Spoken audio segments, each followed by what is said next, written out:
Madame, Monsieur, bonsoir. La dynamique des relations entre le Maroc et l'Espagne atteint des sommets historiques portés par une confiance et une coopération sans précédent, comme l'a d'ailleurs souligné le ministre espagnol des Affaires étrangères, José Manuel Álvarez, devant le Sénat, citant le partenariat bilatéral qui a franchi, selon lui, un cap décisif depuis la déclaration conjointe d'avril 2022. Et les chiffres sont édifiants. 25 milliards d'euros d'échanges commerciaux en 2024, ce qui maintient l'Espagne en tant que premier partenaire commercial du Maroc. Plus de 15 000 entreprises espagnoles exportent vers le royaume et pas moins de 660 sont implantées dans les 4 régions du Maroc. C'est la preuve tangible de la confiance des investisseurs espagnols dans l'économie marocaine. La confiance s'étend à des domaines stratégiques tels que la gestion des flux migratoires, saluée par ailleurs par ce même ministre espagnol des Affaires étrangères comme, je cite, déterminante.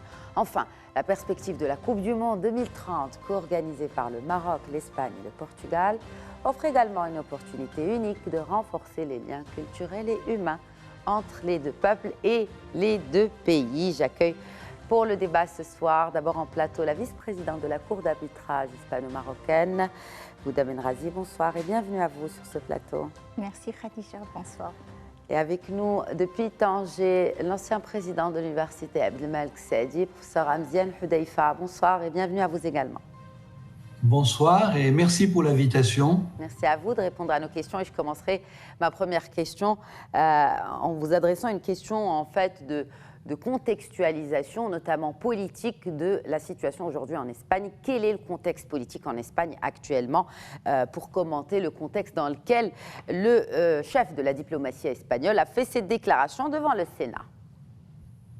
Écoutez, actuellement, la situation en Espagne est que nous sommes arrivés entre le Royaume du Maroc et le Royaume d'Espagne à des relations excellentes qui ne font que s'accroître depuis maintenant une dizaine d'années. Et comme vous l'avez dit, depuis plus particulièrement avril 2022, où le chef du gouvernement, Pedro Sánchez, avait pris une décision disruptive, j'allais dire, en reconnaissant la maroquineté du Sahara et en appuyant la proposition marocaine d'autonomie du Sahara marocain. Donc, depuis, nous avons constaté, vous l'avez rappelé à l'introduction, que nous sommes dans une dynamique économique importante,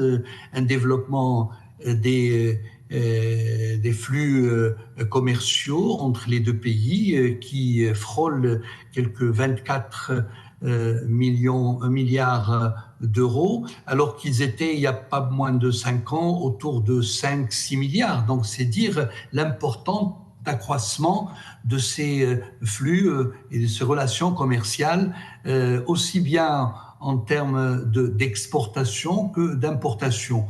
Je crois aussi que sur le plan des investissements, nous avons vu que ces dernières années, le flux des investissements a augmenté, ils sont à peu près évalués à quelques 2 milliards d'euros, investissements espagnols au Maroc.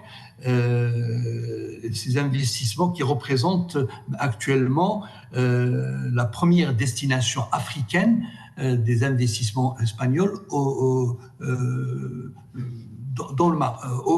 le Maroc.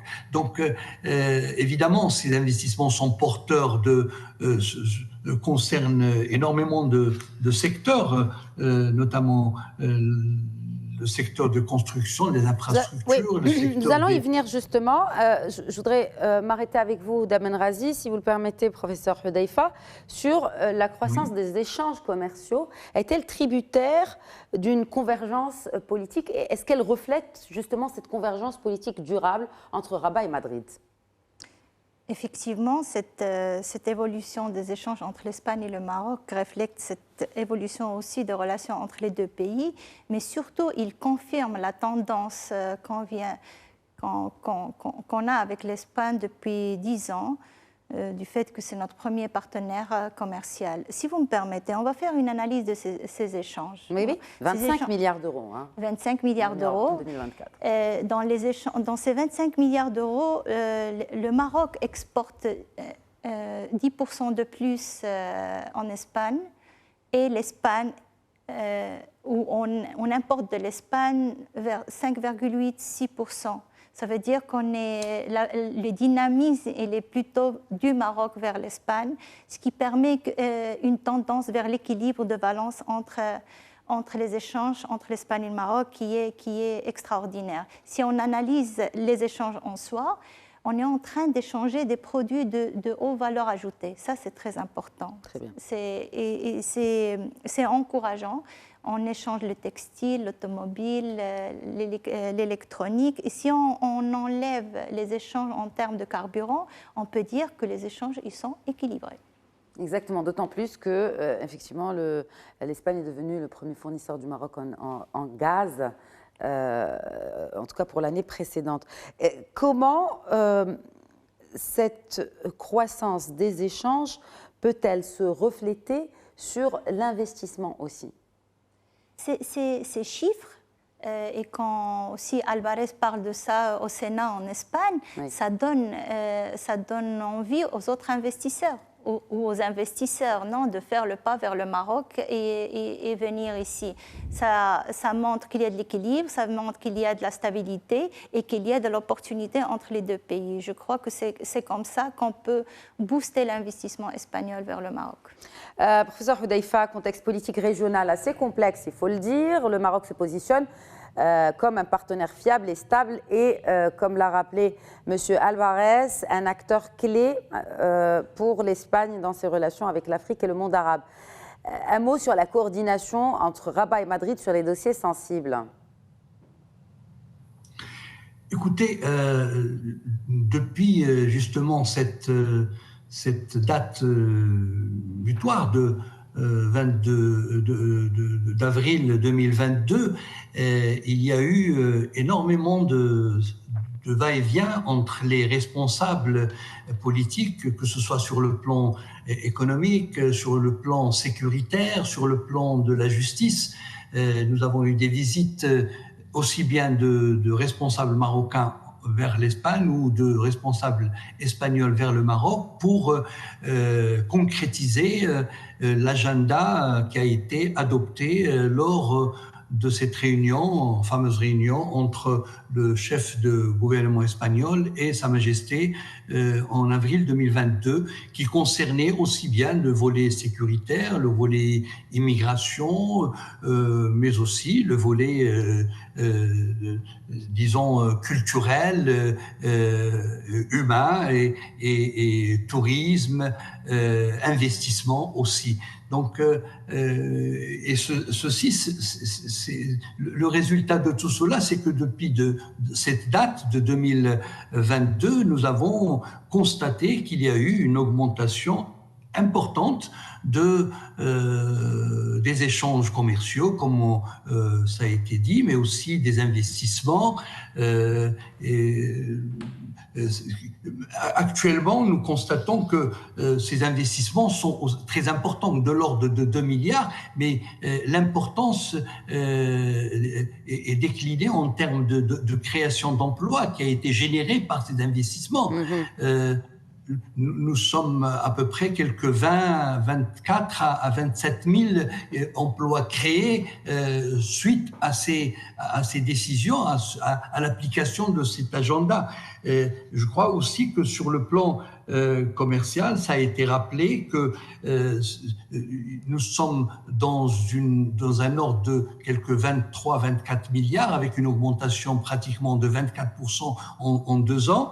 Essentiellement, quelques 12 milliards d'euros d'exportation et quelques 10 milliards d'euros d'importation entre le Maroc et l'Espagne. Alors, tout cela est révélateur de la des bonnes relations qui sont certes historiques, mais des relations qui se sont davantage approfondies depuis 2-3 ans, notamment, qui font qu'actuellement, le Maroc est le 3e partenaire commercial de l'Espagne, hors Union européenne, évidemment, après les États-Unis et la Grande-Bretagne, et qu'il accueille près de, vous l'avez dit, 600 à 700 entreprises espagnoles, parmi d'ailleurs les 20 000 qui ont des échanges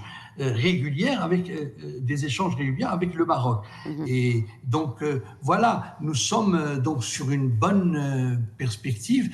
Au-delà de ces aspects économiques, il y a aussi l'aspect humain. Nous savons que depuis un certain temps, le Maroc est beaucoup plus attiré par les universités espagnoles qui représentent des opportunités pour nos étudiants. Quelques 12 000 étudiants actuellement sont poursuivent leurs études en Espagne, et c'est une progression qui se fait au détriment d'autres destinations. Par exemple, la France ou les autres pays européens qui connaissent un tassement, voire une régression du nombre d'étudiants dans les universités européennes. Par contre, en Espagne, il y a un engouement pour les études, vu l'excellence des études maintenant et des établissements universitaires espagnols qui présentent des cursus très, très intéressants pour nos étudiants, que ce soit dans les champs disciplinaires, les sciences dures, que dans les sciences sociales ou la gestion, la comptabilité, le management, etc. Donc, tout cela, c'est le résultat, comme j'ai dit, de ces bonnes relations historiques qui se sont que nos deux pays ont tissées depuis déjà des années, et surtout depuis cette dernière décennie. Alors, en fait, ce qui séduit alors maintenant les entreprises espagnoles pour investir au Maroc, il y a plusieurs facteurs. Nous avons la proximité évidemment géographique, mais nous avons aussi, disons, les accords commerciaux avec l'Europe, dont l'Espagne fait partie, et qui en bénéficient, mais aussi, disons, la main-d'œuvre bon marché et qualifiée, qui attire un peu les investisseurs espagnols. Et il faut rappeler que ces relations aussi sont exemplaires, parce que faut-il rappeler que lorsque l'Espagne est passée par une crise il y a une quinzaine d'années, le Maroc était là pour appuyer les entreprises espagnoles pour venir s'installer au Maroc et bénéficier du marché marocain, mais aussi africain, et vice-versa, et inversement lorsque le Maroc aussi Alors justement, on va parler peut-être un peu plus dans le détail dans les secteurs stratégiques des entreprises espagnoles. Quels sont les secteurs stratégiques dans lesquels les entreprises espagnoles sont les plus compétitives au Maroc, et comment font-elles face à la concurrence d'autres pays comme la Chine, l'Allemagne ou encore la France? Madame Benrazi. Encore la France, effectivement, c'est le concurrent direct d'Espagne au Maroc. L'Espagne, il est présent dans tous les secteurs d'intérêt pour notre pays. Il est, comme vous savez, c'est l'Espagne c'est une entreprise espagnole qui va faire construire la station de dessalement, une des stations de dessalement les plus importantes. En joint venture avec un groupe marocain. Avec un groupe marocain. D'ailleurs, c'est deux familles espagnoles et marocaines qui s'associaient pour faire ce travail. C'est intéressant, vous parlez de business familial. C'est un point en commun qu'ont les entreprises, les grandes entreprises, comme au Maroc, en Espagne, on retrouve cela, ces entreprises familiales, Houda Benrazi? Effectivement, on a remarqué dans les dernières décennies, en faisant les analyses des entreprises qui ont du succès ici au Maroc, que les entreprises familiales qui s'installent chez nous, ils ont cette vision à long terme. Ils ont cette vision de vouloir rester, de chercher une autre entreprise familiale dans notre pays et créer leur cancan, on peut dire, ici au Maroc, non? On a 4 des plus grands investisseurs espagnols qui existent au Maroc, c'est des entreprises familiales. Par exemple, Alsa, le plus grand investissement espagnol au Maroc, je pars d'un chiffre de 232 millions d'euros. Ça fait 25 ans qu'elle est chez nous.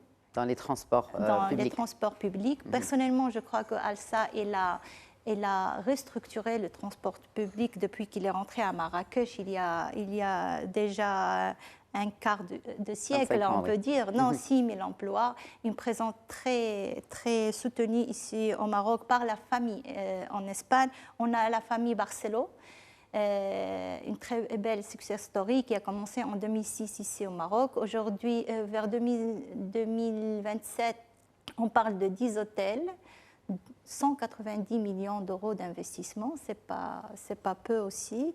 On a l'entreprise Covega. Il n'est pas très connu chez nous parce que c'est pas une marque commerciale. Il ne travaille pas avec la marque commerciale, je veux dire. C'est une autre famille, la famille de Aurelia en Espagne, une très très belle famille avec un amour spécial pour notre pays. Il a utilisé le Maroc comme siège pour toute la partie de l'entreprise qui est vers l'Espagne, qui est vers l'Afrique. L'autre jour, le président de Covega disait que si ce n'était pas le Maroc, il n'aurait pas un développement sur l'Afrique. Et on a Acciona pour le dessalement et beaucoup plus d'entreprises dans plusieurs secteurs. On ne peut pas oublier toutes les entreprises qui sont venues soutenir l'investissement de Renault au Maroc dans le secteur automobile, le secteur aéronautique, on a le textile, un secteur historique entre l'Espagne et le Maroc qui reprend vie dans cette chaîne de valeur régionale entre l'Espagne et le Maroc. L'électronique aussi, c'est un secteur qui reçoit beaucoup d'entreprises espagnoles. Le service, la formation, le tourisme, l'ingénierie. À Nord 2, on trouve Sener, on trouve Acciona. Oui. Dans tous les secteurs d'intérêt pour notre pays. Donc là, c'est le présent et le passé. Qu'en est-il de l'avenir? Comment la communauté des affaires espagnoles, dont vous parlez, ce qui est au Maroc, peut renforcer son réseau et sa collaboration avec les acteurs économiques locaux afin de favoriser les échanges commerciaux, mais aussi les partenariats, comme l'exemple de l'usine de dessalement, par exemple? Je crois qu'aujourd'hui, on a un avant et après la déclaration du mondial. Oui. Le mondial 2030 va marquer les relations entre l'Espagne et le Maroc. Je suis convaincue qu'il va la marquer, il va dynamiser. On a 5 ans pour travailler ensemble. Les Espagnols, ils ont énormément d'expérience dans ce sens. Ils ont organisé un mondial, les Jeux Olympiques. Acciona, c'est elle qui a fait, l'ingénierie du stade de Real Madrid, Bernabéu. On l'a visité, il est extraordinaire. J'ai parlé avec le président d'Acciona, il nous racontait comment ils ont fait pour faire ce beau stade et tout ça. Alors, il y a énormément d'expérience en gestion de stade, de tourisme, informatisant tout ce qui est billets d'entrée à ces stades et tout ça. Je crois que notre partenaire, notre voisin, pourrait être réellement notre autre moitié dans ce mondial, réellement, non seulement en organisant des matchs chez nous et chez eux, sinon surtout on peut convertir cette opportunité en investissement réel qui pourrait durer dans le temps. Quel exemple d'investissement, justement, vous voyez d'investissement réel, concret, à l'occasion de la co-organisation de la Coupe du Monde? La propre construction des stades. Oui. Les signalisations, l'infrastructure. Beaucoup d'infrastructures, les services sûr. Aussi, la formation. On a besoin de capital humain pour accompagner aussi l'organisation de cette Coupe du Monde. Il y a un positionnement à faire des entreprises espagnoles peut-être dans ce sens. Vous voyez, Madame Benrassi. Il y a quelques semaines, il y avait la secrétaire d'État espagnole ici au Maroc. J'ai parlé avec elle et j'ai parlé avec les gens qui étaient présents là. Et c'est surtout dans ces secteurs-là qu'ils veulent se positionner en termes de formation, gestion de flou, de tourisme, d'entrée au stade, de contrôle, de sécurité. Les Espagnols, ils sont prêts. C'était un événement pour le Mondial 2030 et bien sûr, les entreprises qu'ils ont accompagnées, c'était pour ça. On peut construire plus d'hôtels espagnols au Maroc, hispano-marocaines, avec des familles espagnoles et des familles marocaines. On a le cas de les hôtels Rio avec la famille, avec Sikida et la famille Tsaji, voilà. Et d'autres expériences qu'il faut multiplier. J'ai remarqué qu'il est temps qu'on parle de belles expériences. Oui. Les success stories. Les success stories, il faut demander à ces gens-là qui aiment le Maroc, qui ont eu une belle expérience au Maroc, pas facile, c'est vrai, je peux le reconnaître, mais qui sont arrivés à loin chez nous et qui peuvent donner envie aux autres de venir. C'est ce qui se fait aujourd'hui. Alors, c'est intéressant de voir que le chef de la diplomatie prenne la parole devant le Sénat en rappelant des éléments concrets, factuels, en dehors des clivages politiques et politiciens entre notamment la gauche radicale et l'extrême droite, de rappeler des chiffres tout simplement qui rajoutent de la valeur ajoutée et pour l'économie espagnole, mais aussi plus particulièrement pour les entreprises espagnoles. Et certaines de ces entreprises espagnoles sont aussi dirigées par des Marocains, des Espagnols d'origine marocaine, j'ai envie de dire, n'est-ce pas, Houda Benrazi? Il y a une particularité dans les entreprises espagnoles. Ils sont assez souvent dirigés par des Marocains, pas des Marocains espagnols, des Marocains. Ici au Maroc. Ici au Maroc.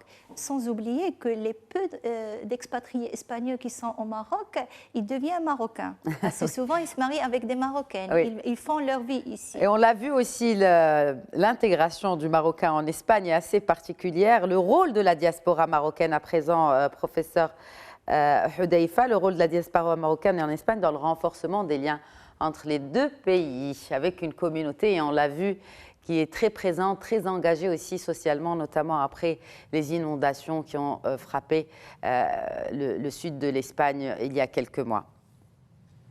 Tout à fait, la diaspora qui s'élève actuellement, on a une population de 900 jusqu'à 1 million de personnes, si on considère ceux qui ont aussi la double nationalité.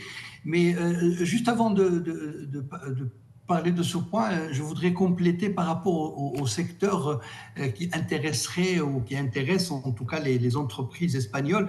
Nous avons aussi le secteur des énergies renouvelables. Faut-il le rappeler que le Maroc ambitionne de couvrir quelques 50% de sa production énergétique à partir de sources renouvelables d'ici 2030. Et donc, ce secteur intéresserait éventuellement beaucoup les entreprises espagnoles, notamment, je pense à Iberdrola et puis Gamesa, Acciona.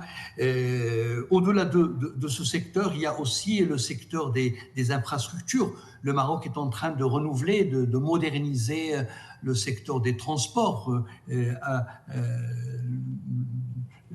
Nous avons une échéance importante, la préparation et l'organisation de la Coupe du Monde à l'horizon 2030. Et donc, il y a fort à faire entre les trois protagonistes, Maroc, Espagne, Portugal, pour justement accueillir et réussir le challenge de cette Coupe du Monde de 2030. Donc, le Maroc va mettre en place beaucoup de projets d'envergure pour moderniser son réseau de transport, développer de nouvelles villes, des zones industrielles, etc. Il y a aussi tout ce qui concerne l'agriculture, l'agroalimentaire. Nous l'avons vu parce que le Maroc est un fournisseur de fruits, de légumes pour l'Europe et l'Espagne notamment, et développe des projets d'agriculture durable depuis maintenant quelques années. Les technologies de l'information aussi, et de la communication. Le Maroc cherche à devenir un hub numérique important pour l'Afrique et la région du pourtour méditerranéen. Et certainement, l'Espagne ou les entreprises espagnoles trouveront beaucoup à faire dans ce domaine-là. Et enfin, le tourisme, l'hôtellerie, comme vous l'avez dit, la Coupe du Monde est à l'horizon, et donc le secteur du tourisme représente un domaine stratégique de diversification économique, et l'Espagne, avec ses grands groupes hôteliers, tout à l'heure Madame l'a signalé, Barcelo entre autres, et ses compétences en gestion touristique, est bien positionné pour investir dans ces domaines-là. Alors maintenant, pour la diaspora, elle joue un rôle très important. Rapidement, professeur Hamziane, il nous reste plus de temps en fait, si vous pouvez juste conclure en quelques mots sur cet aspect de la diaspora marocaine. Merci. Très rapidement, la diaspora qui s'élève à quelques 900 à 1 million joue un rôle très important pour tisser les liens entre les deux rives de la Méditerranée. Dans les différents domaines, que ce soit économique, culturel, social. Nous l'avons vu depuis un certain temps et je crois que c'est un facteur de stabilisation, c'est un facteur qui tissera davantage les relations entre nos pays à l'avenir. Merci beaucoup, professeur Hamziane. Un mot de la fin, Madame Benrazi. Pour la diaspora, on la trouve dans toutes les grandes entreprises espagnoles en Espagne qui peuvent être cette plateforme vers le Maroc. Il faut bien en profiter. Le mondial peut être non seulement ce coup de pouce qu'on a besoin entre l'Espagne et le Maroc, mais pour le Maroc, ça peut être la possibilité de créer un nouveau secteur industriel très important, celui de la fabrication des trains au Maroc. J'espère que ça sera le cas et j'espère que ce secteur va être complété par la grande capacité d'Espagne et qu'ils puissent nous aider comme ils nous ont aidés pour le secteur de l'automobile. Tous les étoiles y sont alignées pour que les relations entre l'Espagne et le Maroc continuent en bonne démarche. Les personnes, c'est très important, ils sont là, la diplomatie, elle est là. Les entreprises, le développement, le dynamisme et khayr amam. Merci beaucoup, Houda Benrazi. Merci à vous également, Hamziane Hudayfa. Merci. Voilà, c'est la fin de cet épisode Question d'actu. Très bonne soirée.